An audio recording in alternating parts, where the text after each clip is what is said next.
Welcome to another episode of Home Sweet Home. My name is Rod McCall. And I'm Scott Nichols. So, you ever play video games? Very rarely. Okay, how about, you spend a lot of time with your grandson. Does he play video games? Oh, yeah. Okay. What kind of games does he like to play? Do you know? Mostly stuff on Nintendo. Okay. Mario games, that kind of thing. Okay, gotcha. Does he like to play like Minecraft? I don't think he's played Minecraft. He does like Pokemon Go and the Mario games. Okay. I ran across an article this summer and it rang out. It's been an issue for a very long time. Because a lot of video games kids can play, not just on their phone, but with the PlayStation, the Xbox, the computer. They can connect and link to people all over the world. Yes. Which is, I got me a PlayStation, played Call of Duty with my nephews, and because they were around the country, and it was fun. We would connect on a Saturday or on a Sunday, and we would play for 3 or 4 hours, and it was a lot of fun. We'd laugh, we'd joke, and it was a way for me to stay in contact with them, even though they were, like I say, all over the country. Right. But it's also a way for, how shall we say this? For predators to link in and, attack our children. Mm-hmm. And I don't know how much parents pay attention to the connections that kids have with, or that they have pay attention to the number of friends that their kids are connected with online. Okay. And so this article I ran into, it came out this summer. And it was titled, Online Games Kids Are Playing That Could Expose Them to Predators. Mm-hmm. Now, this isn't nothing new. No, I think anything that you're doing online can expose you to predators. Right. Oops, and so gaming is, one of those things that creates relationship, right, with the other people you're gaming with. And I know that, a lot of the kids that, I had in the classroom would play, with each other, or they would, hey, you play this game? Right. I would tell the kids, that I played video games, and I enjoy, and they go, oh, hey, what's your handle? Let's hook up. Of which I never did. Of course. But playing games with people that you physically know, right, that you know personally outside of the online world, probably isn't such a big deal, right? No. You know them, where they live, where they work, or their family members or whatever, right? You know who they are. Well, I've got a couple of younger nephews from Sherry's side of the family, and they play a lot of video games and have forever. They grew up with this. Their dad is a gamer, and I constantly ask, who are you talking to? Right. And they go, oh, my friend. And when I ask, well, do you know them outside the game? Mm-hmm. Many of the times, no, they don't. Right. And that, I believe, is what becomes the problem. And so that's why I thought, well, it might be kind of interesting. Even if it's old news, it might be a way to, I don't know, maybe touch base and kind of remind us, to be aware of, and that some of these kids they're playing. These are games that only kids like to play. Right. But it's kind of like, where do predators hang out? The playground. Yeah. And so now that the playground is online, it is an easy place for them to become acquainted with, and then they can connect outside the game in other online locations. And that can then lead to grooming. That could lead to all kinds of exploitations of our children when we think, well, shoot, they're safe. They're in their bedroom. Right. And so, it's a different world than what we grew up in, right? I couldn't play games with people unless they were right next to me. Well, yeah. Right. And then even then you could only play with one or two other people because you only had so many controllers. Or right. You go down to the arcade and you play a game there, and it's a 2-player game, and you have to alternate. But the person has to be right there. Right. Now in the online world, I mean, you connect with somebody, and you have no idea who that person really is, or if they're even remotely similar to what they're projecting to you. So, I mean, I know that from talking to my daughters, like there's, that's what you see in the dating world, on the dating apps. I mean, that's what you see. I mean, there's all these things where people are trying to trick you into giving them information or trying to groom you into a certain situation. And it's no less, I'm sure, on gaming. I wouldn't even know how to do the gaming personally. It's not hard. I can tell you that it is a lot of fun. I mean, even on my phone, I play games and I'll join, communities online because united we stand, divided we fall. Mm-hmm. But I never really talk to the people that, I'm connected to through the games. Right. So you're not connecting on the outside boards. Right. And getting to know them and those kinds of things. But when I look on those chat boards, these people are talking to each other and they're like they're pals and buddies. And it's kind of like, they're in different countries speaking different languages. So they're being translated into their own language. And so I'm not surprised, right? Like as humans, we are prone to, and we've talked about this many times, community, right? Like we are prone to those relationships. We want relationship and we want community, and online gaming and other spaces creates that community, right? Sure. It creates that social space where we can have those discussions and get to know people who are similar to us.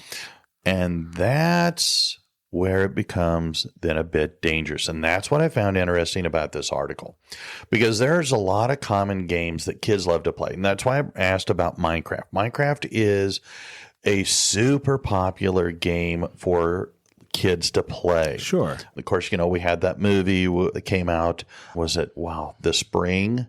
I don't know. It was this summer, something like that. Yeah. I remember the movie coming out. I didn't see it. I do. I mean, I have dabbled in Minecraft. Okay. That's one. And it's fun. Yeah.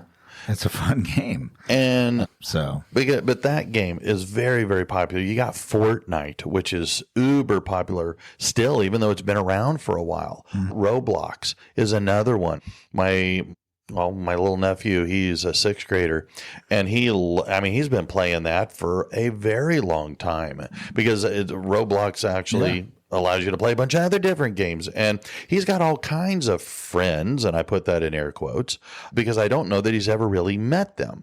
And so I'm asking, well, how do you know them? Well, I know them through the game. Well, how old are they? Oh, well, they're like I am. They're 10, they're 11, they're 12. And my immediate hackles go, are they really an 11-year-old boy, or are they a 33-year-old man named Chet living in their mother's basement in suburban Detroit? I mean, how do you know, right? Mm-hmm. I mean, you can't. And therein lies the potential issue. And it's not that playing games or connecting with those people is bad, right?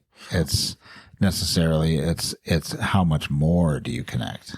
Well, and what is interesting is a lot of these games, okay, mom and dad, you're doing your job. You are putting parental controls in there, trying to keep your child safe from these wackadoodles that are out there. But these games that I just mentioned, Roblox, Fortnite, and Minecraft, they're just by their very design, kids know how to, are easily able to bypass those parental controls. Sure. They've got in this article, they talk about having fake servers. And so therefore, these individuals who are out there looking to harm our children are able to provide ways around that. Mm-hmm. And so by doing that, our kids are at risk. And so, I don't know, it just kind of scared me a little bit. Then there's others that are out there, whether they're, they're like apps that you can get like Discord. So yeah, I mean, that's one of those ones that's kind of an outside board, right? So it's more of a social media platform. Okay. That you can connect. A lot of gamers use it, as I understand it. Yeah. You connect with the people that they're gaming with. And it's kind of it's not, I wouldn't say that it's a mainstream place. I think a lot of people have gone to it now since people got upset about Facebook or, Twitter or whatever doing, some censorship a few years back. But, it's a little bit more open, right? And I'm sure there's others like it that it's just a board where you can discuss whatever you want. Well, they went so far as going there, not just Discord, because with Discord, you can also talk to them, not just type. Sure. You can verbally chat with each other, but then they've got VR chat because, VR goggles connected through our phones and other are becoming super popular. And then, of course, another platform I'd never heard of called IMVU.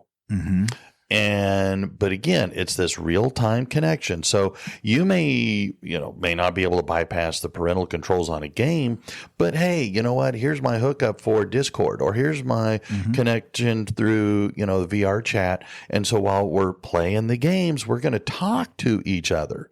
And, you can, again, like you were talking with your daughters with the dating app, you're being catfished.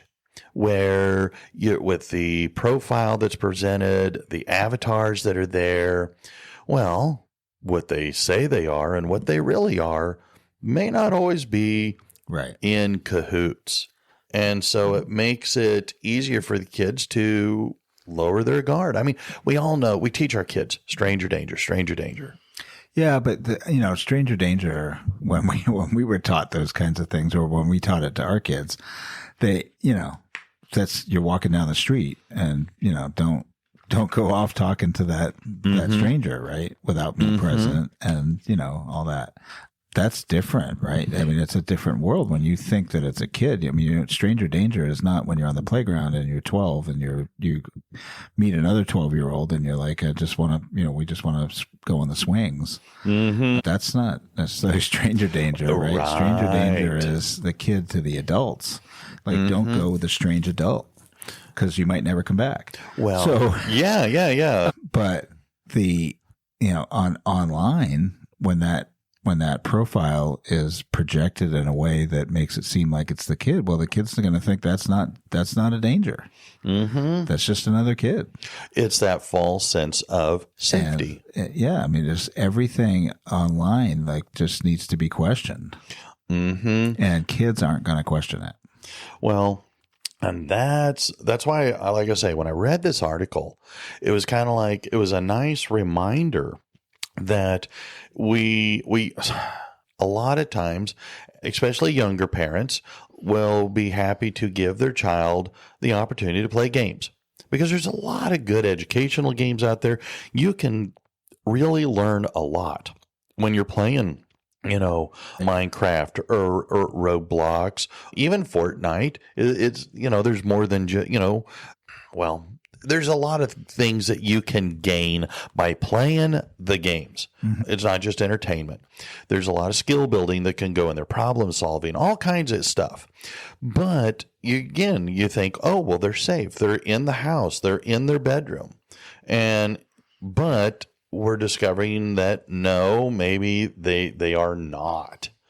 One of the things that they were talking about too in this article was a platform called, I hope I say it right, but I think it's Omegle. Yeah. And they pretend and put themselves out there as part of the gaming world, but they really aren't. And, kids can stumble into these kinds of things, I guess, they're, because, if you can search, hey, fun games to play or whatever, this will pop up. But what's really, important to know is that this may not be exactly what they're advertising. And in reality, they're basically unfiltered hubs for explicit content and predators to groom our children. And it's a scary world out there. So, I mean, I think that we talked about some of these things we've never heard of before we looked this up. Yeah. And you know what? Tomorrow there's going to be new ones that we never heard of because they're brand new. Mm-hmm. Because that's what people do, right? Sure. As soon as one gets discovered, they create a new one, and they create a new space, and they have a different one, and everybody kind of migrates over to that, and they communicate this information through other social media outlets that kids are prone to paying attention to, and so I mean. It's just how fast things move now for trends and things is so quick. And these things move along those same channels. And so, I mean, we mentioned some more legitimate games that can be, co-opted by these people, but you could also, there could be brand new stuff that gets kind of trended out there and the kids go check it out. Oh, sure. Right? I found this new cool place, right? Go check it out. And, that's where risk really comes in. And I think that as parents, and it's hard to do, you want to give your kids freedom. You want to trust them that they're making good decisions. And that's part of growing up is you got to give them that space. But at the same time, I think finding ways to, I guess, well, there's a lot of things you can do. Like you can put keystroke. Oh, what do they call that? Basically, it's a program on the kid's computer that you can track their keystrokes. But I think it would be fine for you to ask your kids, well, who are you friends with on this game? Well, let me see them. And, look at what they're communicating. Read the conversations. And if it's straight up and it's legit, okay. But what if it's not? And if it's not, well, it's then important for you to be aware of this and take, what you think is appropriate response to protect your child. Yeah. I mean, and I think that appropriate response could be anywhere from we're shutting down that account to we're calling law enforcement. Because that's the reality of it, right? I mean, somebody is invading into your child's space and asking the wrong questions. That's a predatory practice. When I was at the Catholic school, and this was 2002, 2003 school year. Yeah. And we had a police officer come from the local police department, and he was part of this child predator, that was their job. Right. And so he showed us, he started out his presentation and he just put up on the screen that, his online profile saying that he was a 13-year-old girl, which he definitely was not. He was a 45-year-old. Nothing happened.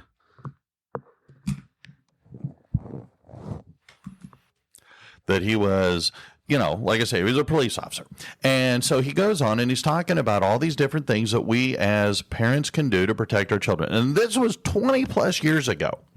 At the end of his 25-minute presentation, he had been reached out to by over 100 individuals wanting to connect with him. And he goes, I can guarantee you that over 70% of these are not who they're pretending to be. And so, reaching out. I agree with you. Contact your local police department. If you're getting something that puts your mom and dad radar up and you're going, ooh, yeah, I absolutely would. And let the police take over and let them, catch these people and put them behind bars where they belong. Most of the police departments do have a unit that is working these kinds of cases. So, I mean, all you really need is what's the game, what's the handle, maybe a couple screenshots, and they can go out there and try to make contact with that person and find out what's going on.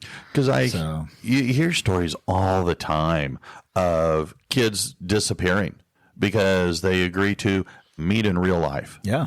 And so they sneak out of the house and they get the car or they ride their bike or scooter or whatever it might be. And they get to, the parking lot at, your local Walmart or, where you think it's going to be pretty safe.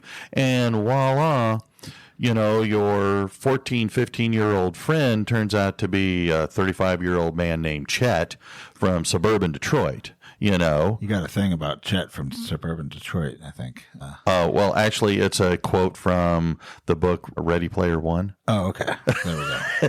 So, yeah, I mean, I think that, all of this stuff is a front for like human trafficking. Mm-hmm. And human trafficking is not always about just sex trafficking. So, that's true. It's, it's for all sorts of different things. Mm-hmm. And that's the danger. The danger for human trafficking isn't necessarily, getting grabbed out in front of your local library. Right. It's getting met online so that they have more of a guarantee that when they meet you in person, mm-hmm. you're going with them. Mm-hmm. So, I would definitely keep tabs on these things and just, somehow age appropriately explain to your kids that you just want to make them safe. Sure. You want to ensure their safety, and you're not trying to cut into their fun. No. Right. But we've always got to have a balance between fun and safe. Mm-hmm. And keeping an eye on that stuff is part of that. Well, and exactly. And as the kids might get older and, you are regularly monitoring them and they know that you are regularly monitoring them, then as long as they are above board and on the straight and narrow, then they're going to play that way and they're going to talk that way. And because one of my nephews was telling me that he has some of the games he's quit playing because when they're online, people will literally cuss at each other. Right. And he goes, "Ooh, I don't like that. I don't want to be around, people that cuss all the time in their game, yelling and screaming at everybody." And I'm going, good for you. That doesn't sound very relaxing. I thought games were supposed to be relaxing. Well, having played video games, yeah, again, that's what you think. I don't know a lot about it. So, well, as a gamer, yes, they should be. But when you're playing video games, I'd be surprised the number of people that find cheat codes and find ways to cheat the game. And it's kind of like, well, if you got to cheat to win, then where's the fun? But anyway, it's all about winning, baby. Well, but if it's win at any cost, then again, you lose the fun. But I think, again, as parents, we have a responsibility, but if you're clear in your communication with your children from very beginning, saying, look, you know what, you want to do these things, I'm going to let you go do this, but understand that I'm not going to micromanage, but I am going to be a very visible observer. Yeah. Look, most people have backyards, right? Mm-hmm. That if you have a house, you have a backyard. If you live in an apartment complex, there's probably a space. Those spaces are usually fenced. Mm-hmm. In, right? And we don't ever question the fence. Mm-mm. We don't know why the adults put the fence there, uh-huh. right? The fence is there to have a barrier, to have a border, to have safety, mm-hmm. to ensure that free play can take place in a safe environment. Mm-hmm. And so it's no different, right? Checking on those things, looking, setting up software that might block certain things, that kind of stuff, or timers or whatever. That's sure. all part of being the fence, right? Mm-hmm. You're fencing it in and saying, this is the zone we're going to play in. Mm-hmm. And there's nothing wrong with that, right? No. We don't seem to have a problem with that in the physical world. No. So why would we have a problem with that in the digital world? Where it's far more dangerous, by the way. Your neighbor, if you didn't have a fence between yours and your neighbor's house, it probably wouldn't be a big deal. Your neighbor's probably okay. Probably, right? Hopefully. Yeah. And it's, like I say, I think that if we are, as parents, as adults, just be straightforward. And again, it's not a micromanage of everything they do. You don't have to be online every time they're online, but take regular periodic checks of, what games are they playing? Who are they connected with? What kind of communication is being given? And protect. And also, have you been asked any weird questions? Oh, yeah. I think that's because that's a red flag to me. If I'm getting a weird question about where I live, where I go to school, those kinds of things. If you don't know the person, you're not sharing personal information. Yeah. And so if they're asking for personal information, that's a red flag. There's no need to know that in order to play the game. No. And so, I mean, if you want to say, you could talk about what books you like or whatever, but like if you add other personal identifiable information to that, now I know where you live. Well, now I know what you do. Now I can learn your schedule. Like, all those things that's the issue. I mean, if you want to say, well, I live in Texas, right? That's fine. But if you want to say, well, I live in this town and I go to this school and I'm a seventh grade kid, well, now you've given that individual, you're right, all this information to figure out who they are, what they look like, and from that they can, continue to look online. It's no different than when you have surveys that are out there and say, oh, so what's your anniversary and what was your mother's maiden name? And all these things are the pieces of information that we need to know in order to get your passwords. Yeah. And so there's no reason for that. Right. Don't share any of that stuff. And then if you have a conversation so that if your kids are being asked weird questions, they'll tell you. And it's hard. You want to give your kids that space, that freedom. But, if you're going to protect them in the physical world, protect them in the digital world as well. Yeah. So, like I say, I just thought that was really interesting because these were games that I was familiar with. Not only do I have, young nephews and nieces that play these games, but a lot of the kids at school, would play these games. Heck, we even had a teacher that said, it's been a few years ago, but he taught through Roblox, but Minecraft. And they did classroom lessons in Minecraft. Yeah. Well, if you're, just, I don't know, be smart, be safe. I think just make sure, right? Just make sure with your kids. And then if there's something off, contact the local police. That's the best thing you can do. Exactly. But listen, right. I know this is a little shorter than our normal one, but I don't want to just drag on. So until next time, stay safe. I'm Rod. I'm Scott. See ya. Bye-bye.